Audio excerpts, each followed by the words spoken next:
Assalamualaikum warahmatullahi wabarakatuh. Selamat malam para pecinta cerita horor. Kali ini Story 7 masih akan membacakan cerita horor dari akun Facebook Dayura Dali Dayulia yang berjudul Celaka Benang Merah Ciremai Part 2. Untuk lebih lengkapnya kalian bisa cek link di deskripsi. Selamat mendengarkan.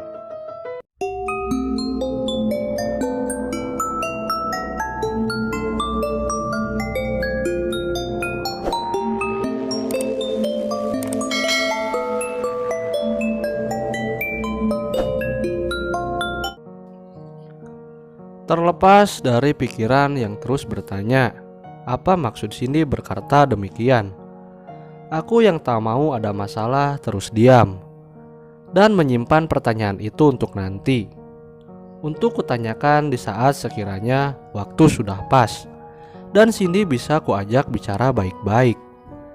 Saat sedang berjalan menuju pos Pangalap, terdengar sayup-sayup kecil adzan asar yang terbawa angin.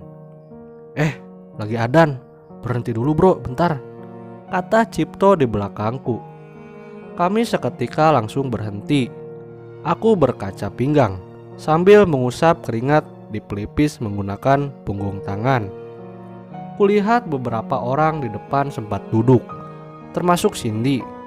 Dia meminum air yang aku berikan waktu istirahat di pos kondang Amis. Sembari menetralkan pernapasan tanpa gerakan yang kusadari, aku menengadah dan melihat burung gagak tengah hinggap di salah satu dahan pohon.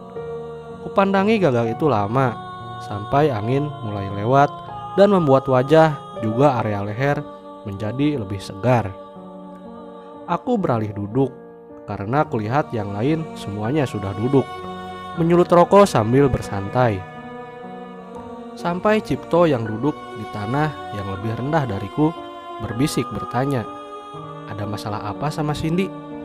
Aku meludah karena tenggorokan terasa kering. Sebelum ku jawab pertanyaan Cipto, ku basahi dulu tenggorokanku dengan air minum.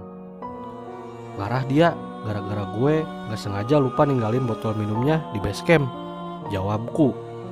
Cipto mengangguk, mengesap rokok dan bertanya lagi, "Ini Ciremai loh, usahain jangan sampai kebawa emosi di sini ya." Enggak di Ciremai aja sih, dimanapun kita nggak seharusnya bawa masalah pribadi ke tempat orang kan. Aku mengerti maksudnya. Sebagai tanggapan, aku mengangguk. Lalu kulihat Cindy tengah mengobrol bersama Ulwa dan yang lain. Tertawarannya entah apa obrolan mereka. Sebenarnya gue emang udah ada mungkin 1 bulan. Hubungan gue udah gak sehat. Aku sedikit membagi cerita tentang keluh kesahku, tentang hubungan yang kurasa tidak nyaman dulu, dimana Cindy yang sering sekali terbawa emosi. Apa gak karena dia tahu lo sama Ulwa pernah dekat? Cipto bertanya pelan, dengan sangat hati-hati. Kayaknya enggak karena itu deh. Oh, kirain aja dia tahu, jadi ngaruh sama hubungan kalian. Soalnya sebelum lo mulai pacaran sama Cindy, lo sempet deket sama Ulwa kan? Kalau iya karena itu, gak mungkin Ulwa sama Cindy akrab kayak gitu. Lo lihat sendiri, kataku sembari menggerakkan rahang ke arah duduknya Cindy dan Ulwa, juga yang lain, tengah mengobrol serius. Kami sedikit bergeser menepi kala ada beberapa orang yang naik. "Punten teh, kami duluan ya," kata salah satu dari mereka. Lalu kami tersenyum dan mengiyakan, memberi mereka lewat. Tak lama setelah orang-orang itu lewat, datanglah segerombolan monyet yang jumlahnya mungkin lebih dari 10 ekor.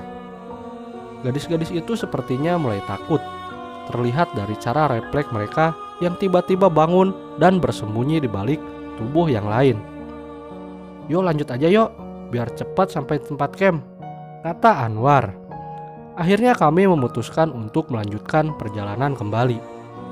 Sekitar setelah asar lewat cukup lama, barulah kami sampai di pos Pangalap. Kami memutuskan untuk terus jalan, karena sebelum sudah istirahat. Di sana aku melihat burung gagak lagi. Namun kali ini burung itu terbang dan hinggap dari dahan ke dahan memutar. Lebih tepatnya mungkin memutari kami. Aku menampar pelan pundak Cipto sambil kelelahan. Dia melihatku dengan tanya, "Lo lihat, gue dari tadi merhatiin gagak itu terbang kok kayak ngelilingin kita ya?" Cipto menoleh ke arah yang kutunjuk, lalu terdiam beberapa detik. "Ah, udah biarin. Namanya juga burung, suka-suka dialah. Mau terbang kayak gimana?" ucap Cipto sambil terkekeh pelan dan meraih kedua lenganku, mendorongku berbalik agar lanjut berjalan. Sebab karena itu kami tertinggal beberapa meter di belakang mereka yang berjalan lebih dulu. Tiba-tiba saja aku terus memikirkan sikap Cipto yang sempat terdiam sesaat kala mengamati burung gagak itu. Terkadang sesuatu kebenaran sengaja dipelesetkan atau dibuat salah hanya karena kenyataan sebenarnya kurang enak dikatakan dalam situasi tertentu. Seperti ketika gelas yang sedang dipegang tiba-tiba saja jatuh. Lalu kau membohongi diriku berkata bahwa kau menggenggamnya tidak erat. Padahal batinmu memikirkan hal sesuatu yang sama sekali kau tak mau pikirkan. Ketika biasanya saat waktu menjelang maghrib, alam sekitar masih bisa dilihat dengan jelas. Beda halnya jika berada di hutan belantara seperti ini, ditutupi oleh pepohonan tinggi, semak yang tebal di sisi kiri dan kanan jalur. Saking tebalnya sampai ketika kaki menginjak ke sana, kaki akan tenggelam sampai lutut. Saat itu pun kami sudah memakai headlamp karena rasanya sudah tenggelam oleh gelapnya alam. Di pos Bapak Tere, Cindy yang berjalan lebih dulu tiba-tiba berhenti. "Lah, kok berhenti? Mbak, ayo jalan lagi," kata Ella. Mereka berdua seumuran, namun Ella memanggil Cindy dengan Mbak hanya karena agar terlihat lebih sopan pada orang yang belum lama ini dikenal. Cindy menepi tersenyum dan mengelengkan sambil menyuruh Ella untuk lebih dulu. "Duluan aja Mbak Ella." Tanpa dikata pun teman-temanku sudah paham bahwa Cindy sengaja menungguku. Terbukti ketika Bagas yang berjalan di hadapanku melewatinya. Ia langsung mengambil posisi berjalan di belakangnya. Aduh, Cindy tersentak dan langsung duduk sambil meringis. Aku kaget dan ikut memegang kakinya. "Kenapa? Kaki gue pan, kesleo." Cipto yang masih berjalan di belakangku ikut berhenti. Begitu juga mereka yang sudah berjalan lebih dulu, melihat ke arah kami dan bertanya ada apa, sambil berpegangan kepada batu. "Lo masih bisa jalan kan?" tanyaku. Mulai panik. Kalau sampai dia tidak bisa berjalan, maka kami pasti harus menunggu kakinya agar sedikit membaik. Aku berlutut dengan susah, membijat kakinya. "Kasih minum dulu bro," Cipto berkata, sambil terus menyenterkan cahaya headlamp ke arah kami. Langsung kuberi minum gadis itu sambil terus memijat kakinya. "Sekarang gimana?" tanyaku setelah sekitar 5 menit lebih memijat pergelangan kakinya. Udah enak sih sekarang mah." Cindy mengangguk dan berusaha untuk bangun.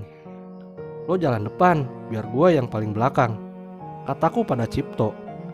Dia mengerti lalu jalan kemudian berhenti lagi setelah melewati Cindy. Aku berusaha menolongnya untuk bangun. Kuulurkan tangan sambil kupegangi tangannya juga. Namun tiba-tiba saja aku terkejut saat Cindy yang berusaha bangun menarik tanganku kencang dengan serentak. Posisiku saat itu tidak begitu memedulikan keseimbangan, karena asal tidak ada yang menyenggol pasti aku tidak akan jatuh atau terpeleset. Karena kami berhenti di dataran yang lumayan miring dan penuh batu, akibatnya aku jatuh berguling. Terdengar teriakan kaget dari yang lain. "Yopan, astagfirullah." Saat aku berhasil selamat karena ada batu yang menahan gerakan laju tubuhku. Kalau tidak ada itu, mungkin aku sudah jatuh ke bawah. Cipto Anwar dan Bagas, mereka berusaha turun dengan cepat dan menarik tangan. Kerah baju belakang leherku. "Pan, lo gak apa-apa?" tanya Anwar, meninjau tubuhku dari atas ke bawah dan ke atas lagi dengan panik. Enggak apa-apa," kataku. Ulwa, Lea, dan Susi di atas sana tak henti-hentinya mengucap syukur. Sedangkan Cipto dan Bagas juga Anwar menunjukkan raut wajah lega setelah kepanikan. Bagas membuka botol minum, lalu menarik tanganku lalu berkata, "Tangan lo bersihin dulu," katanya sambil menyiram air ke luka di bagian siku yang cukup panjang dan lecet yang lumayan. Rasa perih bercampur dingin terasa saat Bagas membersihkan tanah yang menempel di tangan. "Lo beneran gak apa-apa? Masih kuat?" Cipto bertanya.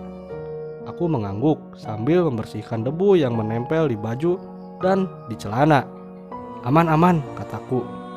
Masih sedikit syok karena hampir saja aku celaka.